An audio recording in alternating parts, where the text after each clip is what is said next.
right, greetings. Welcome back to Black Bear News, where everything is connected and all the viewers are smarter than the average bear. We're going to do a book reading today, coming to you from the kitchen studios again. Just kind of just doing a mental relaxation, a meditation, if you will.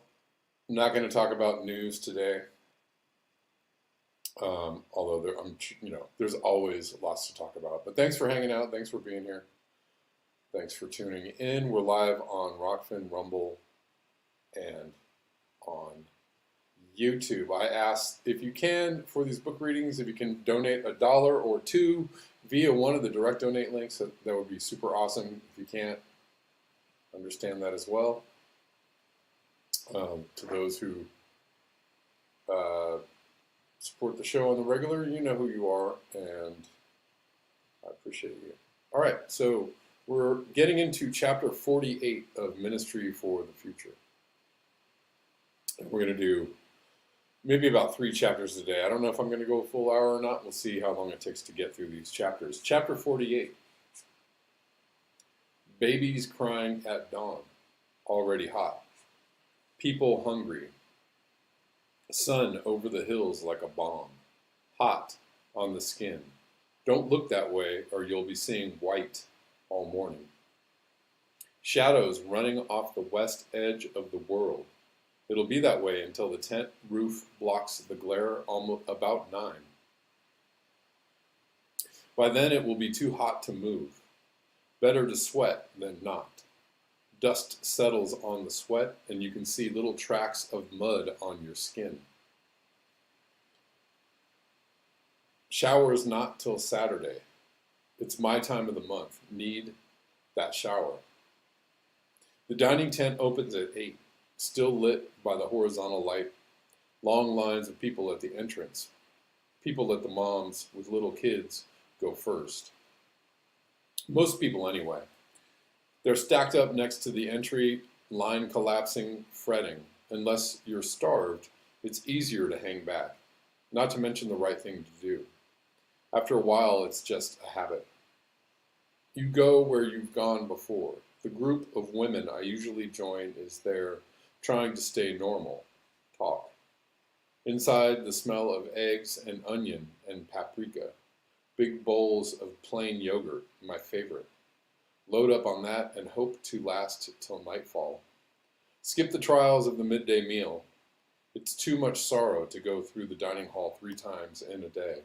People are exposed there, fretting and anxious, hot and hungry, and bored.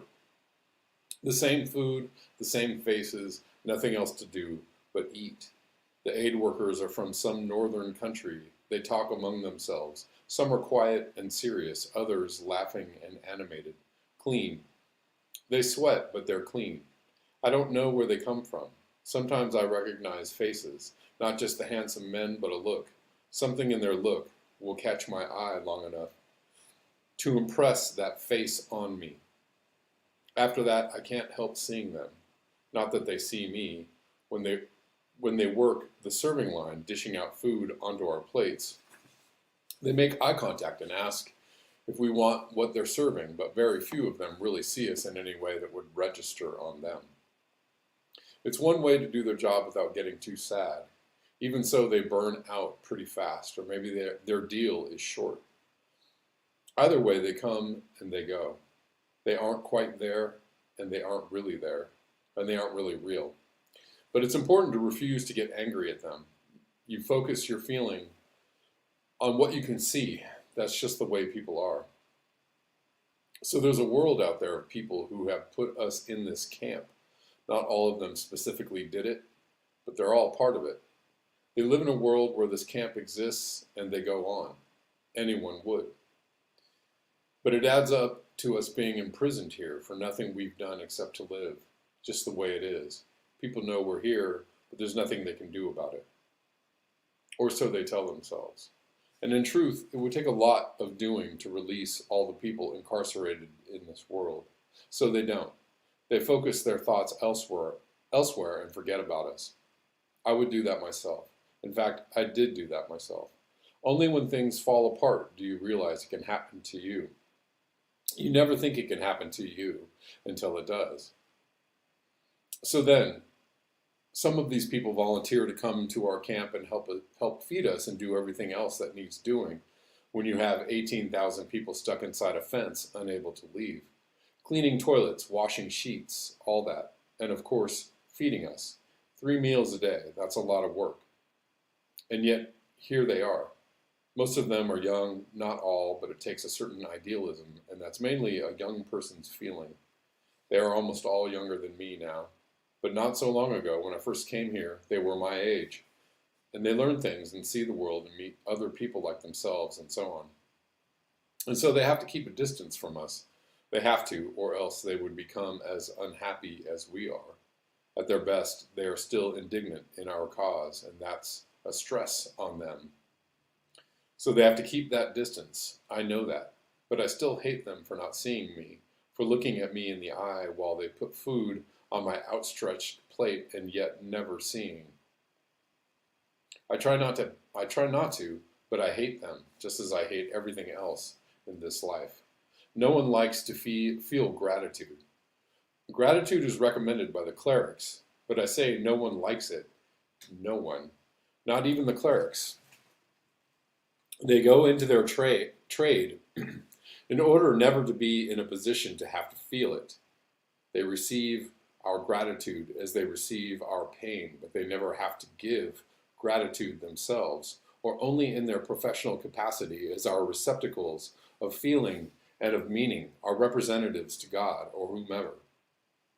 No, I don't like the clerics either. When the sun is far enough to the west that I can do it without being scorched, I walk out to the northern perimeter of the camp to look at the hills. I should be back in the tent where we teach the children, and I'll get there eventually, but first I come out here. The hills still remind me of my home hills where I grew up, even though these are as green as the lines.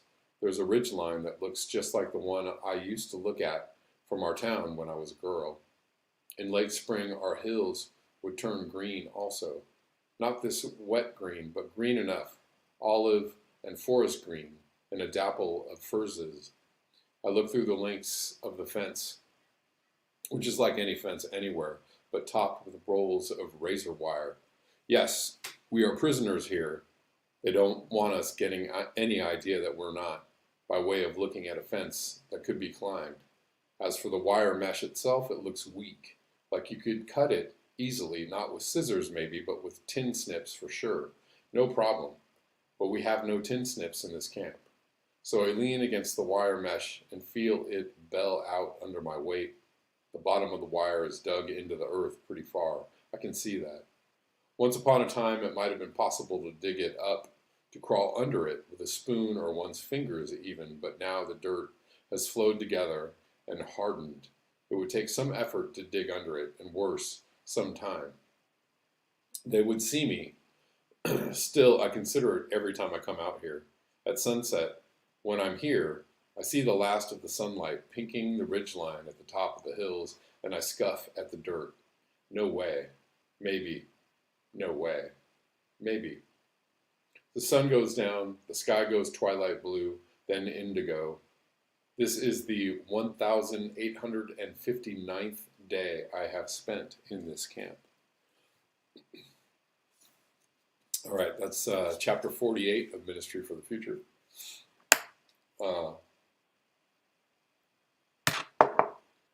Thanks for hanging out. Thanks for tuning in. What's up, Rockfinners? I see you. Thank you for being here on Rockfin.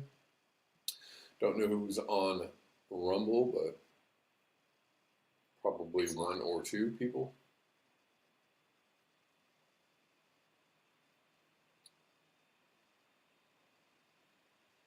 All right, chapter 49.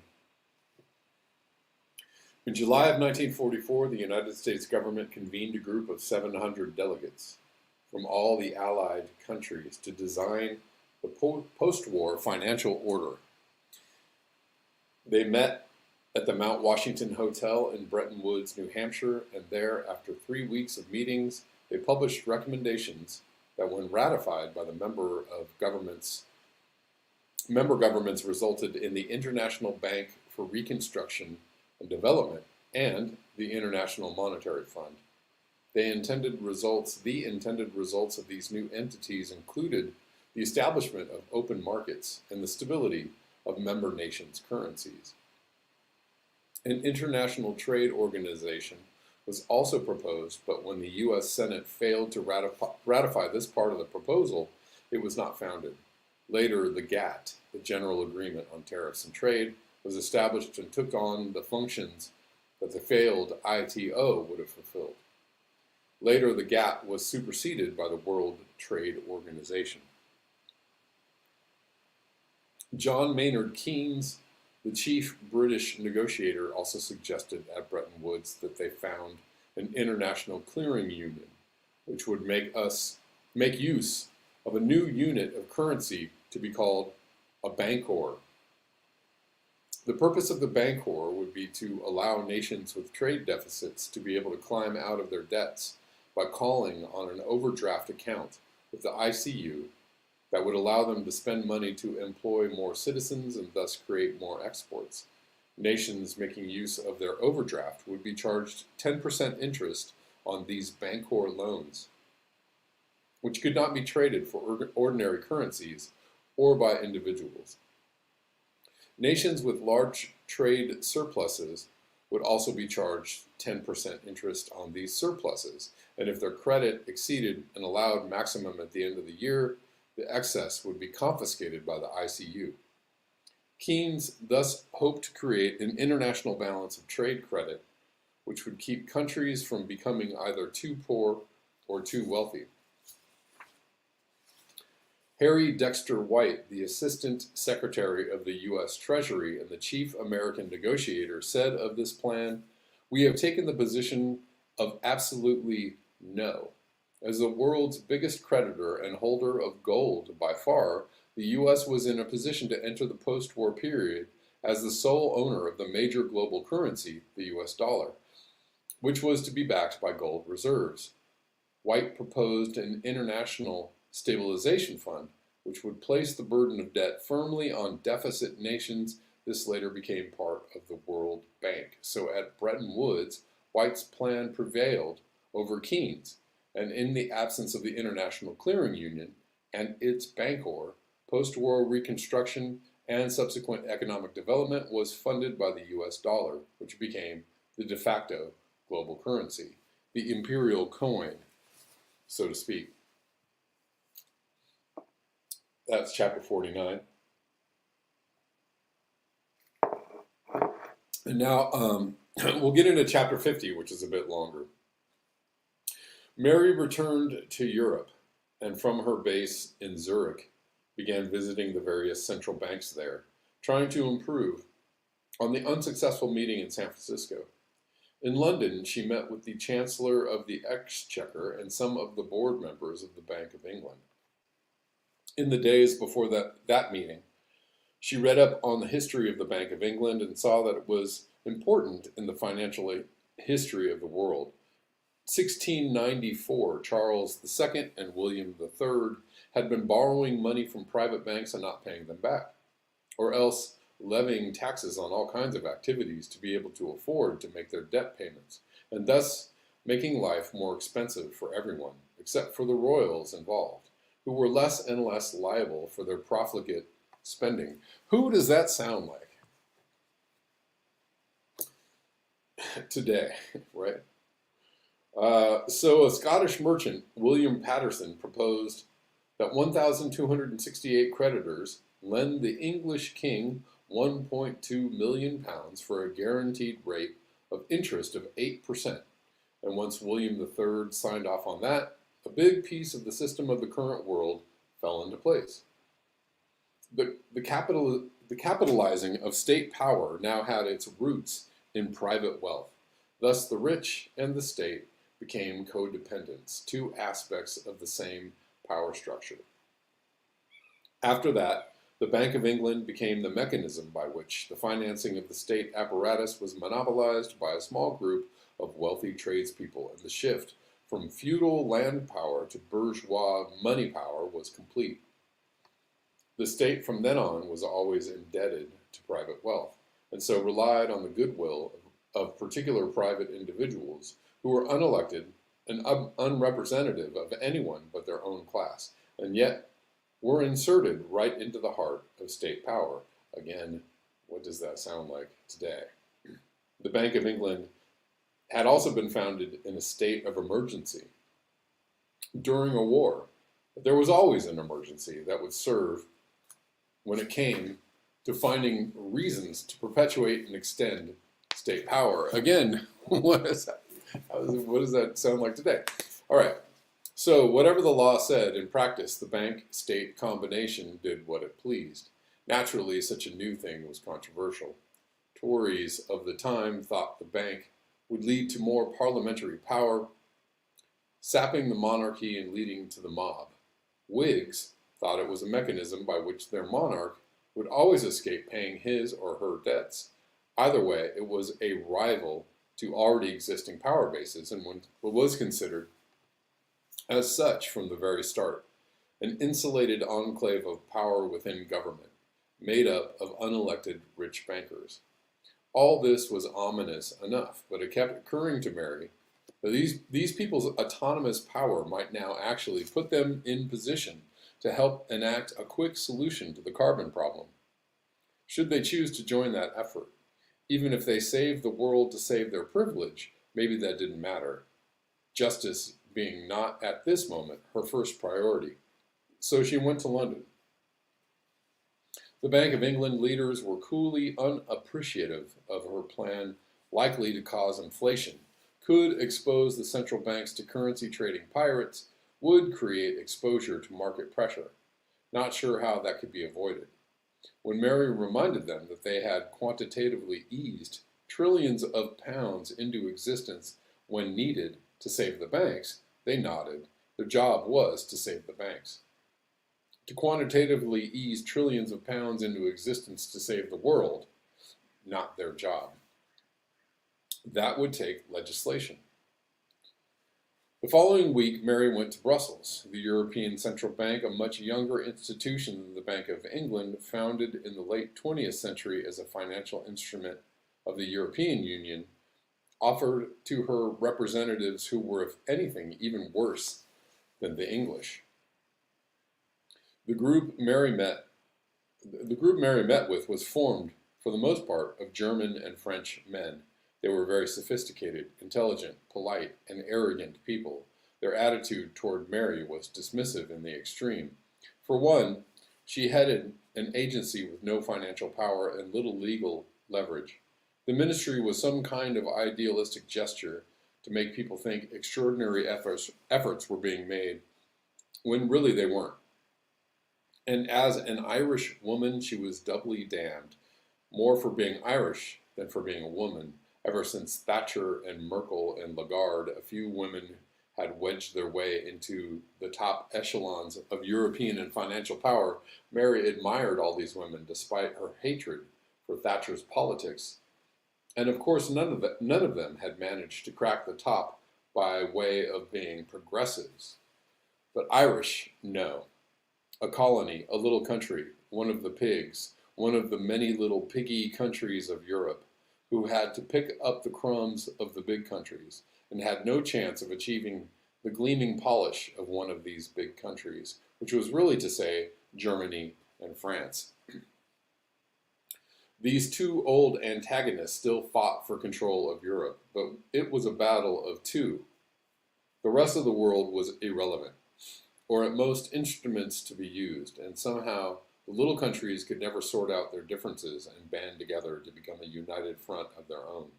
That kind of cooperation would be asking too much of nationalism and sovereignty. So the two big frenemies stood on the peak and regarded the rest with indulgent condescension at best. Brusque command normally, and brutal arm-twisting at worst, which of course was better than brutal military assaults, as in the past, but still not very satisfactory when sitting in a room with them. 1,000 euro suits, Mary did not fail to let her Irish disdain for such peacockery show. She could convey that disdain with a look, while still being ostensibly polite, but of course it didn't help in terms of getting her what she wanted. She saw very clearly that the European Central Bank was entirely focused on price stability and increasing its power in the world to carry out that task. If they were asked to adjust the interest rate half a point to save the world, they wouldn't do it, outside their purview. The People's Bank of China, on the other hand, was a state-owned operation that held the most assets of any central bank on earth, approaching 4 trillion US dollars. And although they were independent compared to most Chinese divisions of government, they were still ruled by the State Council. There was no point in talking to the Chinese bank heads. She would need to speak to the finance minister directly, and even better would be the premier and president, of course. In fact, they were the strongest hope for her plan. They were not doctrinaire, not fixed on ideas from neoliberalism or any other political economy. Practice is the sole criterion of truth, they said. Cross the river by feeling the stones, they said.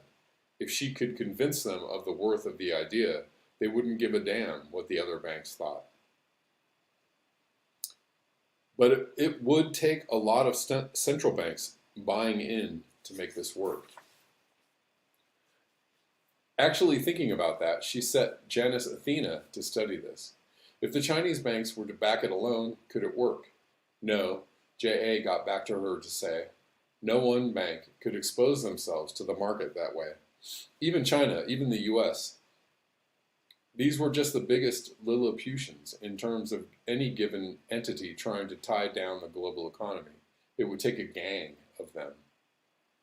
So it wasn't going to happen. The bankers were useless.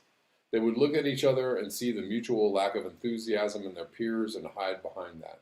If the world cooked and civilization fell apart, it wouldn't be their fault, even though they were funding the disaster every step of the way.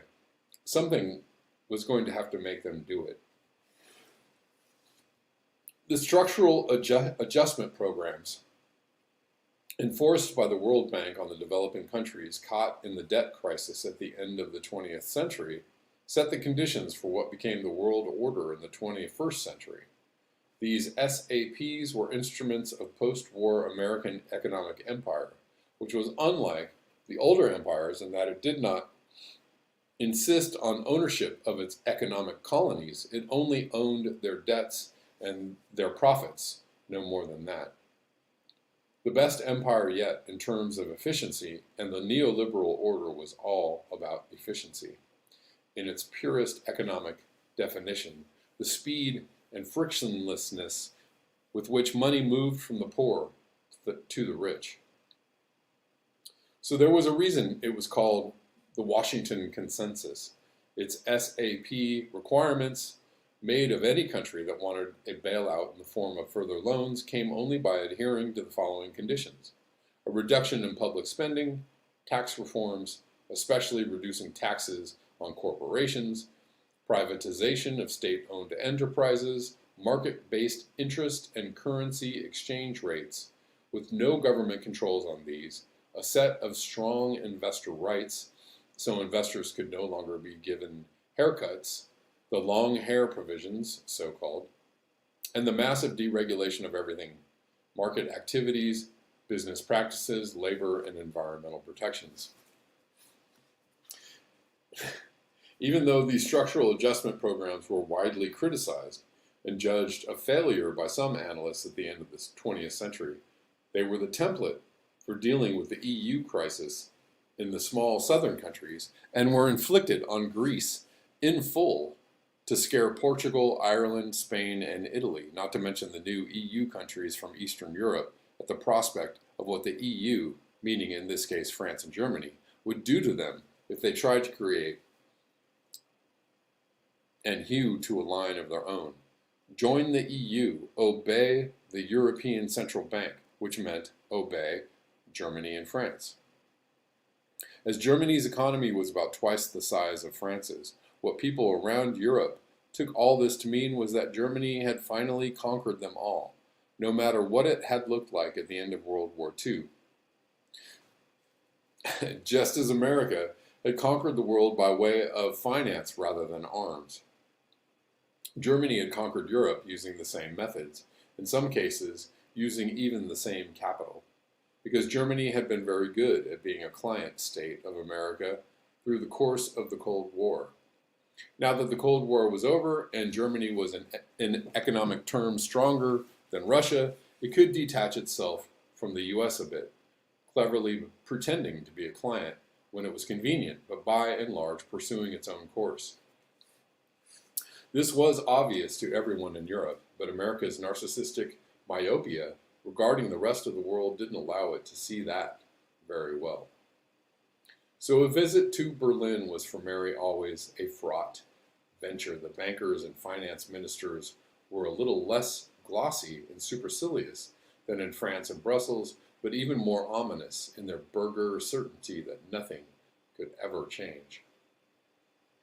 The Bundesbank, Germany's central bank, had been formed in the post-war period precisely to stabilize West Germany's status as a faithful and effective wingman for the American superstate. And given the incredible traumas of the two wars and the period between, it came as no surprise to Mary to learn that in the documents associated with the formation of the Bundesbank, the preservation of the stability of the currency was a moral and legal necessity. The independence of the state bank was given a constitutional status that included the suggestion that currency stability be included among the catalog of basic human rights: life, liberty, and low inflation rates. Well, this was the country that had seen its currency blown to smithereens, lose a war that you started, and the conditions imposed upon your surrender could include reparations you were in no position to refuse, that would damn your population unto the seventh generation. No wonder the Germans who had lived through that had said, never again. The economy creates public law, as the founding documents of the Bundesbank put it.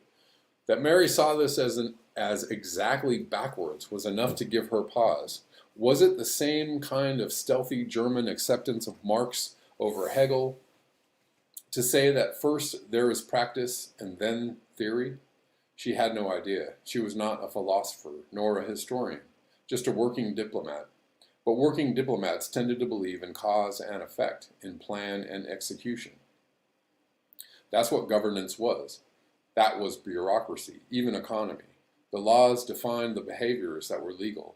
Possibly it was chicken and egg, but never was it effect causing cause. That would scramble the definitions of the words beyond comprehension. Anyway, she was in Berlin, feeling oppressed by these Germans who had won by losing, and then adapting to that loss, and trying again by different means. Maybe now they didn't want to rule the world, they only wanted to defend Germany by way of an active diplomacy, influencing Europe and the world as much as they could given their smallish population and economy, in which project they were doing a good job. So she, like them, tried to ignore their spectacularly awful history and focus on the moment at hand. Central banks, she urged them, quantitatively easing the world off carbon. Exertion of state sovereignty over the global market, by way of international cooperation of nation states big enough to face down the market, even to alter the market, to fucking buy the market. She said this politely but urgently. They stared at her. One of them wrinkled his forehead. A deep cleft appeared between his eyebrows. He spoke. China's central bank, the richest of them all, had $4 trillion in assets. All the central banks combined held about 15 trillion in assets. The world's annual business, the GWP, was 8 trillion a year. And in the depths of the high-frequency dark pools, something like $3 trillion got traded every day.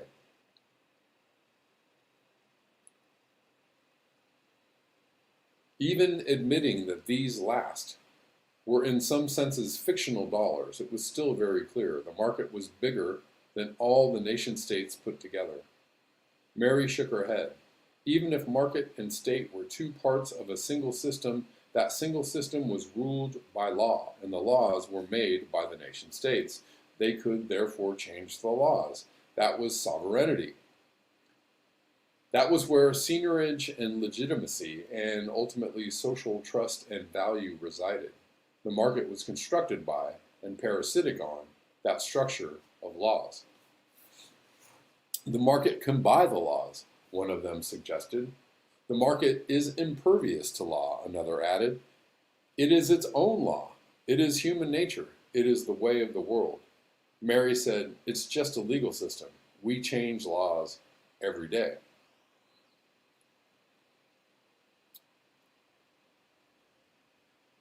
Central banks only exist to stabilize currencies and prices, to curb inflation, and keep interest rates a viable tool for that.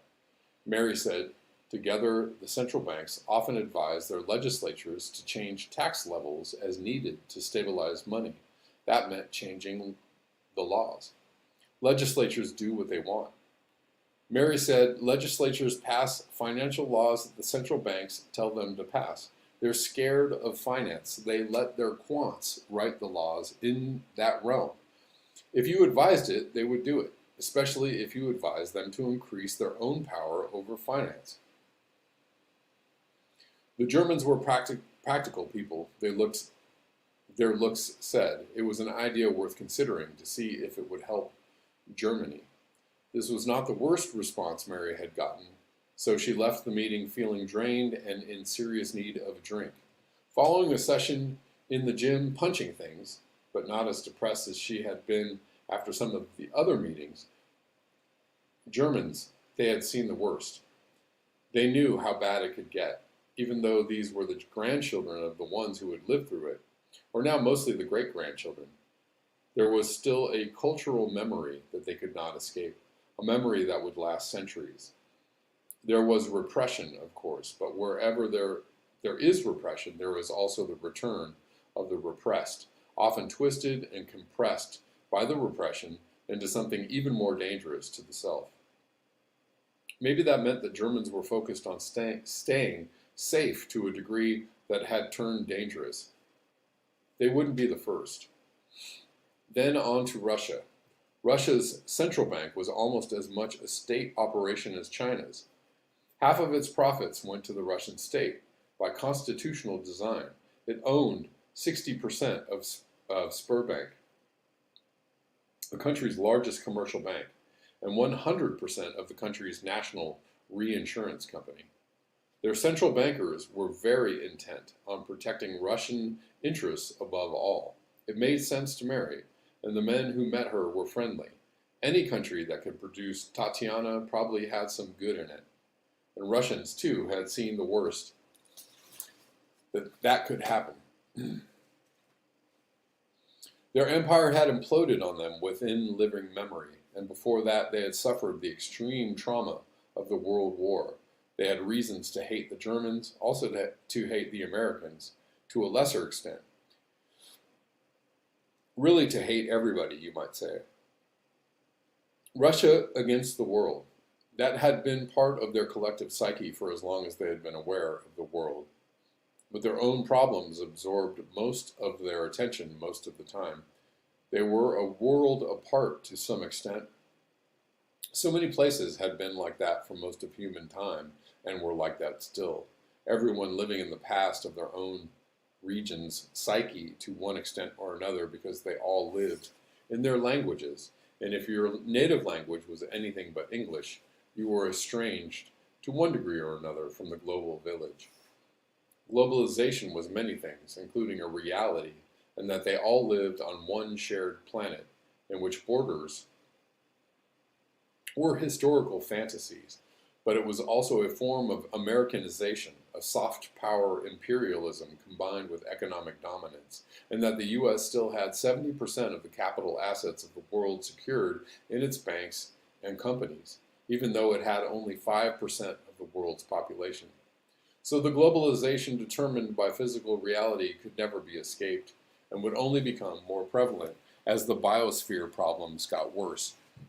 While the globalization of American imperialism could not possibly last, as it was one of the main causes of the biosphere's problems, and yet the world's lingua franca was a permanent soft power. So the two globalizations were at war, and both had to change. They had to be de-stranded and dealt with separately, but also understood for now as one and dealt with together. In the midst of these thoughts, feeling the useless spin of them as in a bad dream, she got a call from Badin. "What's up?" "That man who kidnapped you." "Yes." "They've caught him." "Ah, where?" "In Zurich." "Really?" "Yes, down by the river in Needle Park. He was helping at the refugee dinner and they got attacked by some fascist group and he got in the fight." "How did they know it was him?" "DNA. They've got him on some cameras as usual. The DNA also links him to a death on a beach on Lake Maggiore, Swiss side. Someone got punched in the face and died. Looks like your man was the one who punched him." "Damn," she said, feeling shocked. "Well, I'm on the tram back to Zuri in the morning. Sorry, I'll want a full report." Mary spent that long trip home stewing. She didn't know what she thought or what she felt. A thrill of fear, a strong curiosity, a sense of triumph, a big touch of relief. Now at least she was safe. She wasn't going to wake up some night being strangled by that disturbed young man. That was good. But the thought of him imprisoned was also strangely upsetting to her. Should people suffering mental illness really be incarcerated? Well, sometimes they had to be, so it was quite a confusing mix of feelings to feel. But there was no denying that whatever these feelings were, she was interested. Interested enough that she even somehow wanted to see this man again, and with him in jail it would be safe. But why should she want it? She didn't know. Something about that night had snagged her, as of course it would. As the train crossed Germany, she realized she was going to do it. She was going to go see him, whether she understood the impulse or not. That suggested to part of her that it might be a bad idea. Well, it wouldn't be the first time she had done something she knew was not smart. Always she had been prone to the rash act. She put it down to something Irish. It seemed to her that Irish women doing rash things was precisely how her people had managed to perpetuate themselves. A phrase occurred to her, Stockholm Syndrome. Was that what this was? She looked it up. Conversion of hostages to a state of sympathy for their kidnappers, generally regarded as a mistake on the hostages' part, or a psychological weakness, or result of fear, transference, and the hope to survive by turning belly up and exposing the throat or other parts, rather than fighting their captor and getting killed. But what if it wasn't a mistake? What if you had been forced by being taken hostage to focus for once on the reality of the other, on their desperation, which had to have been extreme to drive them to their own rash act? What if you saw that you might do the same sort of thing in the other's shoes? If that insight were to occur to you, in the immense protraction of time that occurred when taken hostage, you would then see the situation newly and change somehow, even if much later. Possibly that change was, at least sometimes, the right reaction to what had happened. No doubt it depended on circumstances, as always. In the original Stockholm situation, she read, a pair of bank robbers had held 4 hostages, 3 women and a man, in a bank vault that they too were trapped in. And over the course of a week, many small kindnesses had passed both ways. By the time it was all over, and of course it had ended peacefully, with the kidnapper surrendering, there was a bit of sympathy established. The hostages had refused to testify at trial against the kidnappers. The syndrome named after them was said to affect about 10% of the victims of kidnappings, and the kinder the behavior of the kidnappers, inside the fundamentally hostile act of holding a person against their will, the more likely the effect, as made sense. There was also a Lima syndrome, she read, in which kidnappers developed for their hostages a sympathy so strong that they let them go. What if both syndromes occurred at once? Surely that was how it would happen sometimes in a kind of symmetry. Two people, both suffering from different kinds of degrees of trauma, recognizing in a moment of high stress a fellow sufferer. Wasn't that right? So hard to say about these things, trying to put a name on a confusion of feelings, a wrong feeling that nevertheless got felt. Many psychologists doubted the reality of Stockholm Syndrome. It had never made it into the DSM handbooks. It was pop psychology, a journalistic term, a fiction. Well, but every possible thing happened eventually. In moments of high stress, strange things happened. Probably it was stupid to try to put any kind of label on these events, any kind of explanation. Syndromes, psychology in general, bollocks. It was just that one time, every time. In this case, just Mary and that young man in a kitchen for a very intense couple of hours, not that different from a bad date you felt obliged to ride out. Well, no. That pistol, that moment of fear, a jolting spike of fear for her life, she had not forgotten that, or forgiven it. She never would. Nothing was quite like that, but nothing was quite like anything. In Zurich, she left the Hauptbahnhof and crossed the river to the tram stop and got on the next 6 tram and rode it up the hill to Kirchflontern. Wearily, she walked along Hochstrasse to her building and let herself in. Bodyguards still stood outside, pleased to see her. Up the stairs, feeling wasted, poured herself a glass of white wine on ice and slurped it down fast. She didn't like living alone, but she didn't like living with bodyguards either. Probably she would have invented them inside. It was cold out, or invited them inside. Sorry, not invented. Probably she would have invited them inside. It was cold out. But at times like this, she didn't want to talk to anyone. It would have been impossible. She was too confused. She would have been snappish, even if she had tried to be polite. As it was, she took a quick shower and fell into bed, still stewing. Luckily, sleep swept her off. In the morning, she went first to her office and got through the necessary things. Then she looked at the report that Badim had worked up on the young man, Frank May. He had indeed survived the great India heat wave. He had been right in the area worst hit, while there as an aid worker. At the time, he had been 22 years old, and his DNA had been found at the murder site on Lake Maggiore, on a chunk of wood used as the weapon. Probably that would be charged as manslaughter, but they had him dead to rights, it looked like. She sighed. The other stuff was trivial in comparison, but the problem was that it made a pattern, added up to a repeat offender, meaning more time in prison. She looked up where he was, Gefängnis Zurich, the Zurich jail. After a call to make sure of visiting hours and his availability, she walked to the tram stop. While waiting for the next tram, she inspected the stuff in the kiosk shop. What did you bring a prisoner? Then she remembered she was visiting her kidnapper. She didn't buy anything. The jail was located at Rotweinstrasse, Red Wall Street. The nearest tram stop was Paradeplatz. She got off, walked to the street, no red walls in sight. It could have been repainted or knocked down 800 years before. The jail was obvious, a 3-story concrete building extending for most of a block.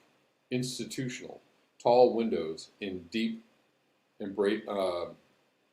embrasures, obviously not meant to be opened. She went in and identified herself. They called in. The prisoner was willing to meet with her. There was a big meeting room. First, she had to leave her phone and other stuff in a locker.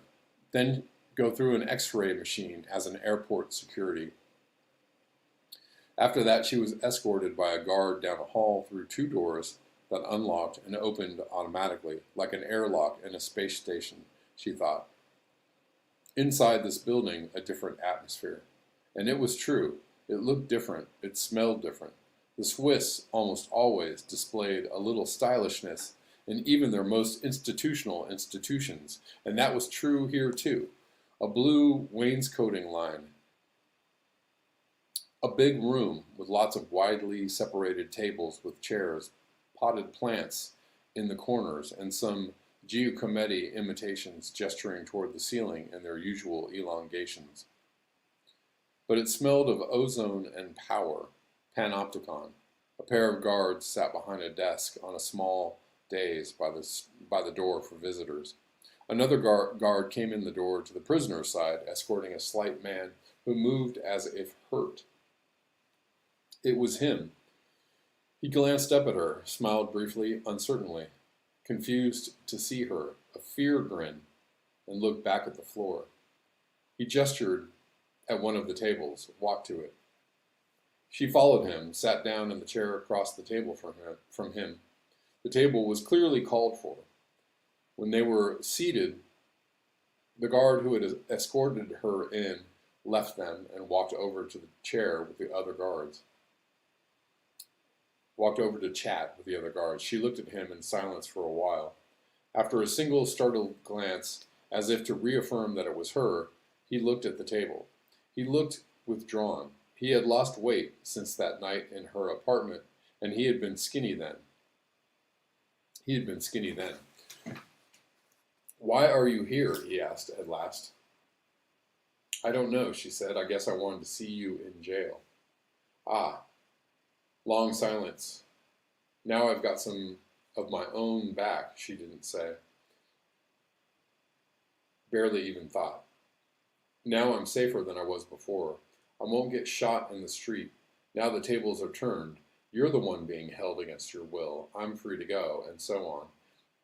It wasn't feeling like good reasons had brought her here. How are you doing? She asked. He shrugged. I'm here. What happened? I got arrested. You were at a refugee dinner, I heard. He nodded. What else did you hear? I heard that they got attacked by some hooligans and you went to their defense. And you were still there when the police came and they were looking for you for something that happened at Lake Major. So they said. What happened at Lake Major? I got mad at a guy and hit him. You hit him and he died? He nodded. So they say. Are you some kind of a... He shrugged. Must have got lucky. Lucky? She repeated sharply. He squirmed.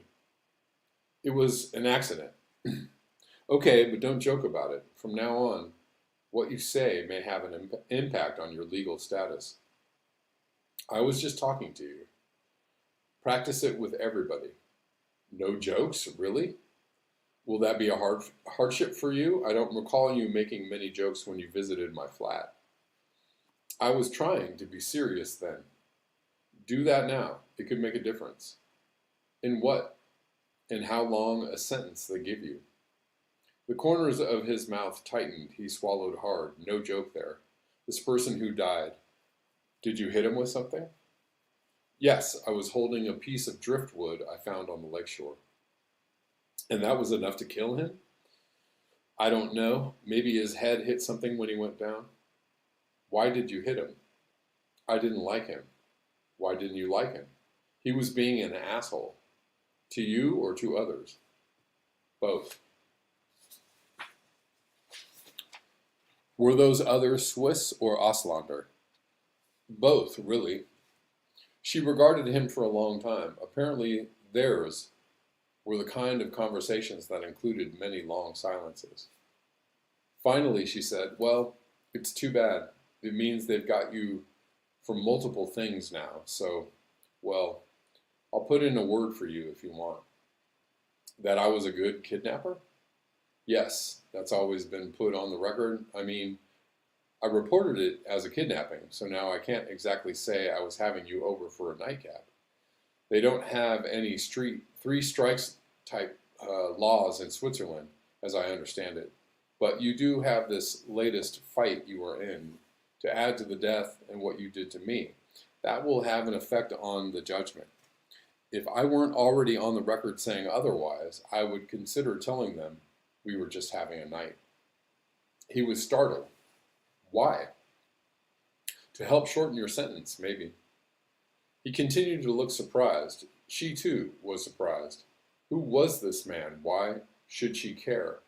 Well, because of that night. He was obviously damaged. Something wrong in him. She shrugged again. Okay. Then suddenly his look turned dark. Do you know how long it might be? My sentence? I don't. She paused to think about it. In Ireland, I think what you did would get you a sentence of a few to several years, depending on circumstances. Then there's time off for good behavior and so on, but Switzerland is different. I can look into it. He stared through the table, down this unknown abyss of years. I don't know how long I can do it, he said quietly. I already can't stand it.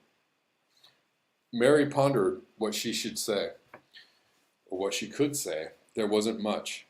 They'll give you work, she ventured. You'll get to go out to work. They'll put you in therapy. It might end up being not that much different from how you were living before. This earned her a quick, fierce, black look. Then he was staring at the table again, as if unhappy she was there. She sighed. In truth, there was little encouragement to be had in a situation like this. Well, he had made his choices, and here he was. If they had been choices. Again, the question of sanity came to her. All the horrid, violent crimes in the world. Worse by far than anything this man had done. Weren't they all prima facie evidence of insanity? Such that any subsequent punishment became, in effect, punishing someone for being ill, or in order to keep the community safe. She didn't want to be thinking about these things. She had bigger fish to fry. She had a busy day. But there she was. There he was, stuck, jailed, miserable, possibly insane. Not just post-traumatic, but damaged by the trauma itself in some way even more crippling than PTSD. Some kind of brain damage from overheating or dehydration or both. Damage which had never healed. It seemed quite possible everyone else on the scene had died. Well, who knew? He wasn't going anywhere. She had things to do, and it would be easy enough to come back. I'm going to go, she told him. I'll come back. I'll see what I can learn and talk to your lawyer. Have you got one? He shook his head. They assigned one to me. He looked completely hopeless. She sighed and stood. One of the guards came over. Leaving? The guard asked. Yes. She was the one in power now. Briefly, she touched him on the shoulder, almost as he had first touched her on the Hochstrasse. She was partly there for revenge. She felt that now. He was warm through his shirt, hot, feverish, it felt like. He shrugged her off like a horse shivering away a fly. All right, that's the end of chapter 50, and that's the end of the book reading for the day. Thank you guys for tuning in. Thanks for hanging out with me for a bit of a reading hour.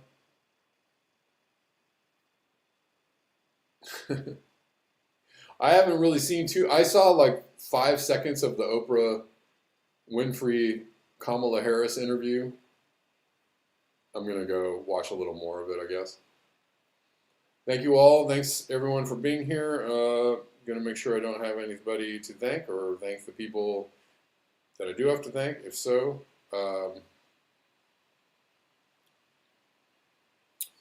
there's an outside chance that I could do another reading this weekend, tomorrow or Sunday. I'm not sure yet, but I want to finish this book, and we're probably not even halfway through, so probably should make some progress on it. I don't know. I'll let you know. Just keep your eyes open. Keep your eyes peeled. Keep your eyes peeled and open. All right, guys. Thanks a lot. Appreciate y'all. I'll see you next time. And until then,